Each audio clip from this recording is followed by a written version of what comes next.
वाणी का जो शब्द होता है, निर्धन दुनिया इसलिए कही कि अर्थ अनंत हैं, शब्द संख्यात है।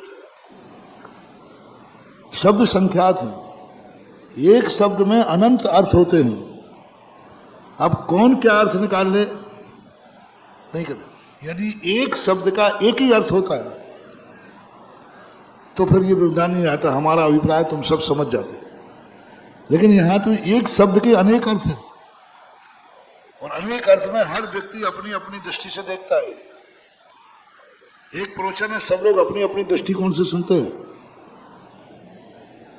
कोई इसलिए सुन रहा है कि हमें कल्याण करना है, कोई इसलिए सुन रहा है कि हमें आलोचना करना है, कोई इसलिए सुन रहा है कि मुझे सट्टा का नंबर चाहिए। हाँ, एक दिन बताया था मैंने। कोई इसलिए सुन रहा है कि लोक लाज के कारण सुन रहा है। कई लोग देखना, जब प्रवचन का सबसे लास्ट में आते हैं, वो लास्ट में क्यों आते मालूम? जिससे जब तुम लोग लौट के जाओ, अच्छा आप भी आए थे। हमें जब आप लौटो तो आपको पता चल रहा है कि हाँ भैया ये भी आया था। उनको प्रवचन सुनने मुनने से कोई मतलब नहीं है, उनको तो जनता को दिखाना है कि मैं भी आ रहा। कई लोगों की ऐसी आदत होती है, बिल्कुल लास्ट में एकदम आ जाएंगे, अटेंडेंस कराना है। इस उद्देश्य से भी कई लोग आते, कई लोग सुनते, और कई लोग सुनते हैं नहीं, कैसा भी परिस्थिति हो, कुछ भी हो, मुझे तो कल्याण करना है, मुझे तो अपना आत्म कल्याण करना है, मुझे इन सब बातों से कोई लेना देना नहीं है, मुझे तो भगवान से मतलब है, मुझे कोई भी लेना देना नहीं। कौन है क्या है? कई लोग होते हैं, कई लोग होते हैं कि देखते हैं कि ये मंदिर किसका है, कई लोग देखते हैं चतुर्मास की समिति कौन है, कई लोग देखते हैं कि इस मंदिर का मैनेजमेंट कौन है, कार्यक्रम का कौन आयोजन कर रहा है। मेरी पार्टी कर रही है कि दुश्मन की कर रही है? दुश्मन की कर रही है तो हमें कोई लेना देना नहीं है। वो सामने से रथ निकल जाएगा, घर के सामने से गुरु निकल जाएंगे, लेकिन वो पट्टा बाहर नहीं निकलेगा। मुनि भक्तों की बात कर रहा हूं, मुनि विरोधी की नहीं। मुनि भक्तों में ऐसा होता है क्योंकि इन महाराज से अपनी पड़ती नहीं है, इन महाराज का चतुर्मास मेरा एंटी ग्रुप करा रहा है, और ये विधान हो रहा है, चतुर्मास हो रहा है, एंटी ग्रुप से हो रहा है, इसलिए अपन को किसी कार्यक्रम में भाग लेना ही नहीं है। और कुछ लोग ऐसे होते हैं, हमें क्या लेना देना, कौन करा रहा है, हमें तो भगवान से मतलब है, मूर्ति से मतलब है। परसों कितनी अच्छी बात देवेंद्र जी जैना वालों ने कही थी, बहुत अच्छी बात कही कि बस महाराज मैं तो विधान में इसलिए बैठा हूं कि ये भगवान का विधान है और गुरु का आशीर्वाद है। ये भगवान का विधान है और गुरु का, बस ये दो चीजें हर व्यक्ति के दिमाग में भर जाएं, सारे संसार में चौथा काल आ जाए। मुझे कोई मतलब नहीं इसका कौन मैनेजमेंट कर रहा है, हमारे जिनेन्द्र देव का मंदिर है।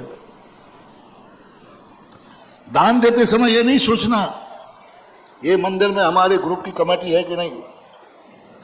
एक बार मैंने एक स्थान पे था, ऐसे स्थान पे अशोक पाटनी थे, उन्होंने कोई दान बोला, तो मेरी धारणा थी कि आप लोग दान वहीं बोलते हो जहां तुम्हारा कोई स्वार्थ हो या तुम्हारी कोई रिश्तेदारी हो, क्योंकि मैंने 2-4 बार ऐसे देखा। एक चतुर्मास में एक व्यक्ति ने पूरे चतुर्मास में 5,000 रुपया भी नहीं दिए, 11,000 का दीप पूजन होता था, कमेटी ने दिवाली के बाद 5 कर दिया तो भी पट्ठाना नहीं किया। और लोगों ने कहा महाराज जी ये बिल्कुल भी 1 रुपया भी इसने दान नहीं दिया। तो मैंने कहा भैया नहीं दिया होगा, उसकी इच्छा नहीं होगी या गरीब होगा बेचारा, हम लोग तो यही समझते हैं गरीब होगा।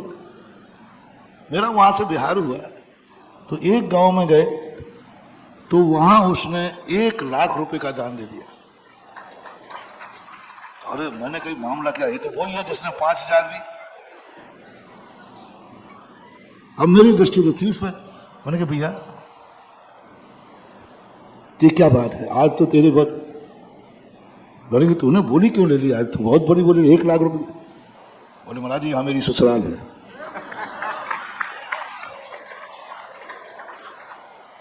अब मैं आपसे पूछना चाहता हूं, वो 1 लाख रुपया दान महाराज या भगवान के पुण्य के खाते जाएगा या ससुराल के खाते जाएगा?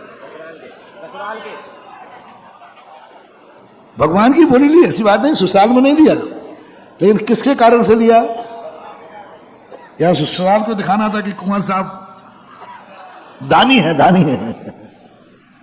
अब ये चाहता 90% अपने लोग दान ऐसा ही देने लगे हैं आजकल लोग दान देखते हैं कमेटी को देखकर। आज तक लोग दान करते हैं, धर्म करते हैं अपनी व्यवस्था देखकर, अपना स्टेटस देखते हैं कि हमारी कहाँ चलती है। सब कुछ कर रहे हैं, दान भी दे रहा है, 1 लाख रुपया दिया, लेकिन भाव क्या है? उत्साह नहीं है। यदि अपना है तो दिल को ऐसे खड़े रहेंगे, कुछ पूछो मत, और नहीं है तो हमें क्या लेना देना है। तो मेरी धारणा भी यही थी। तो मैंने एक बार अशोक पाटनी से पूछा, मैंने कहा अशोक जी, आपने इतनी बड़ी बोली ली, यहाँ तुम्हारी कोई ससुराल है क्या, या कि तुम्हारी बहन बेटिया का कोई संबंध हो, कुछ तो होगा तुम्हारा? तो एकदम रह गए, बहुत पहले की घटना शुरू की। तो मैंने कहा महाराज जी आप ऐसे क्यों पूछे? नहीं मैं पूछ रहा हूँ यहाँ शायद आपकी कोई। बोले महाराज ना तो मैं जिंदगी में कभी यहाँ आया हूँ, हमें कोई रिश्तेदारी है। बोले कि फिर इतनी बड़ी बोली क्यों ले ली? बोले मेरे रिश्तेदार तो हैं भगवान और आप, मुझे कोई मतलब नहीं, जहां भगवान है और मेरे गुरु का आशीर्वाद है वहीं हमारा सब कुछ समर्पित है। ये दान फलता है दिन दूना, ये परिणाम फलते हैं दिन दूने।